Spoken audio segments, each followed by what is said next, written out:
Today I want to talk about the characteristics of a successful realtor. The characteristics of a successful realtor.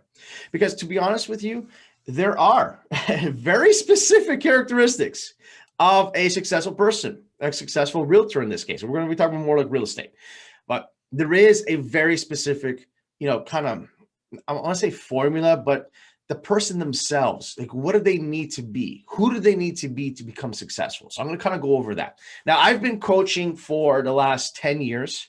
I've coached hundreds and hundreds of realtors. I've coached mortgage brokers, insurance brokers, even small businesses. I've even had some small businesses who are nothing to do with real estate, but it is still in the sales business. And what I found was there are some very specific characteristics that these people have. Right? Like this is the type of person that they are. And when they're that person, they're successful. I can read you. I can tell you, I know you're going to be successful, right? And there's this very specific plan that a successful person will follow because of it. So I'm going to share a few things. It's not all of it, of course, but this is just from what I've picked up in my years of coaching, right?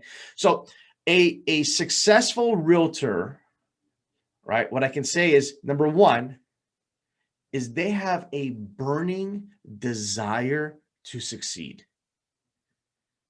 They have a burning desire to succeed. Now that sounds pretty basic, Danny, but I'm telling you, it's like, it's a fire within that they're like, I need to succeed.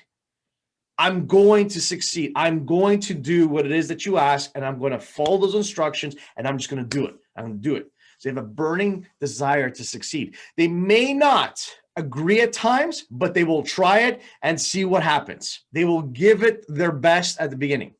And I would say that those people, those agents, those successful individuals have that powerful why to succeed. They have that powerful desire to go after it and make sure that they're going to be number one. They're very competitive. Okay. I guess that's the word I'm looking for. Competitive. Right? They're competitive with others and they're competitive with themselves. They want to be the best version of themselves, right? So number one is having that burning desire to succeed. That's what you need. That's going to definitely be a characteristic you need. Okay. Number two, they are willing to get uncomfortable. Right? A successful realtor is willing to get uncomfortable. Now, this is interesting, right? It's not going to be fun and games being successful. You really have to grind it out. You really have to work hard. And at times, there's going to be some stuff that you're uncomfortable doing, like shooting video. I don't like shooting video. That's not who I am. Well, you know what? These are the times. You can't be a secret agent. You need to be out there. You need to be, putting yourself out there and doing things that are uncomfortable to help you grow, right? Now, Tom says this a lot. He goes, are you interested or are you committed in your success? Are you interested? You just kind of putting your toe in the water. Hey, it's a little cold, right? Or are you jumping in? Are you committed? And that is, to the degree of how much you feel, willing to be uncomfortable, right? If you're asking yourself, how committed are you to something? Well, to what degree are you willing to be uncomfortable to doing it? Right. And I'm not saying doing silly stuff. I'm talking about just like in business in general. How uncomfortable are you picking up the phone and calling people that you know and asking for business? Right. For some of you on this call, you absolutely hate that idea of calling your friends, family, neighbors, and asking them for business. But for some of you on the call, that's not a big deal. But there is always going to be that one thing that's uncomfortable. Maybe it's video, maybe it's prospecting, maybe it's presentations. I don't know. Right? So they're willing to get uncomfortable because they know that will help them grow. Okay. Number three, they set both short-term goals and long-term goals. Okay. They're setting both short-term goals and long-term goals. And the key to setting goals is you got a time limit on it. It's got a specific time and date that is when I'm going to complete this goal. So when we look at short-term goals, it's more like planning, immediately, like for what stuff that's happening right now. For example, they take the time in the evening to write out what it is that they're going to do the next day. They put in their schedule. This is my short-term goals. I need to do this, this, and that. Those are the short-term goals. Long-term goals would be stuff like your business plan, your yearly business plan, your 1 year, 3 year, 5 year, 10-year plan, right? So they'll set both short-term and long-term goals. Now, short-term goals isn't just the next day. It can be that month, it can be that week, that month, that quarter. Right? So setting both short-term and long-term goals. Number 5, successful realtors surround themselves with people who have achieved what they want to achieve. So you're surrounding yourself with people who have achieved the goals that you personally want to achieve, right? People that help them grow. They don't surround themselves with negative Nellies, right? They surround themselves with positive people that help them grow, right? So tell me who your friends are, and I'll tell you who you are, right? Very important. That's a saying that I've heard many, many times as a kid. Hey, tell me who your friends are, and I'll tell you who you are. I'm not sure who coined that phrase, but it tells you who the type of person you are, right? So if you want to become more successful, hang out with more successful realtors, hang out with more successful people in general. It doesn't have to be real estate. It can just people in general, those that are at the point, at the place in life that you want to be at, right? Spend more time with them, right? The next part, number 5, is they have several lead sources to generate business. Several lead sources to generate business. Now we're talking about how to become a successful realtor. You can't just rely on one. You can't put all your eggs in one basket. You need to have several different ways to generate a lead.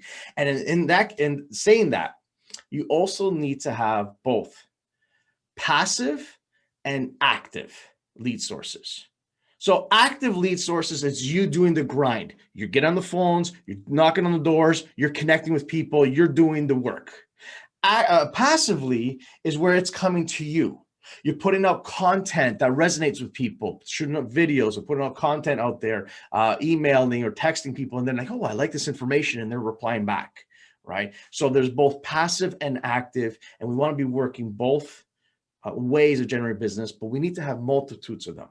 Okay, so for example, you work your past clients, center influence database. That would be one lead source. You work online leads would be another one. You work a geographical farm. You may work open houses. So things like that, having at least 4 different lead sources, I would say. Right.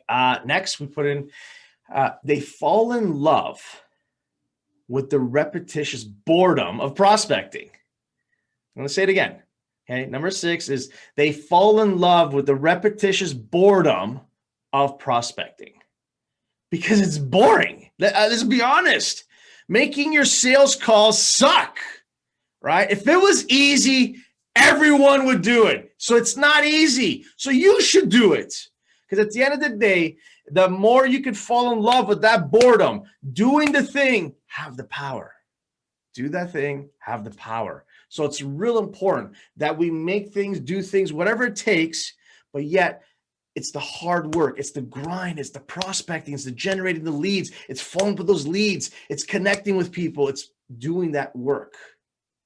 It's going to get you success, right? So you have to figure out, how do you fall in love with that? How do you make that your passion, right? So real key, I love this point, fall in love with the repetitious boredom of prospecting. You need to be out there generating those leads. Okay, and then number 7 of how to become super successful realtor, they follow a schedule that highlights the highest and best use of their time. Okay, they follow a schedule that really highlights the highest and best use of their time. Right. So they'll focus on 70% of their time, I would say, would be on money making activities. And 30% of the time would be on other things. Right. So they spend the time, they put it in their schedule. If it's not in the schedule, it doesn't exist. So they follow a very tight schedule, which is the highest and best use of their time. Right. That's how you become super successful in real estate. All right. So those are the 7 characteristics of a successful realtor. Here is a few things that you can do, action plan that you can take for yourself, for you to become that successful realtor. Number 1 is have a plan. So make sure you write out a business plan. That plan is your roadmap to success. Number two, create a simple schedule focused on achieving those goals. Really simple. Simple schedule focused on achieving those goals. And the last thing is take some action, baby. Take some action. Follow the schedule. Never give up. Follow that schedule, because that's going to get you to where you ultimately deserve to be. And here's the thing is, I can't tell you what that is. Only you can, by having that roadmap, having that plan. Hey guys, you guys are awesome. You know what? I love to end this with, hey, what day is it today, baby? And you know what? If you're on this call, it's a money-making day for you. So what do you have to do to be successful today? Push yourself forward and follow your dreams, follow your plan. I'll talk to you guys real soon. Thanks so much.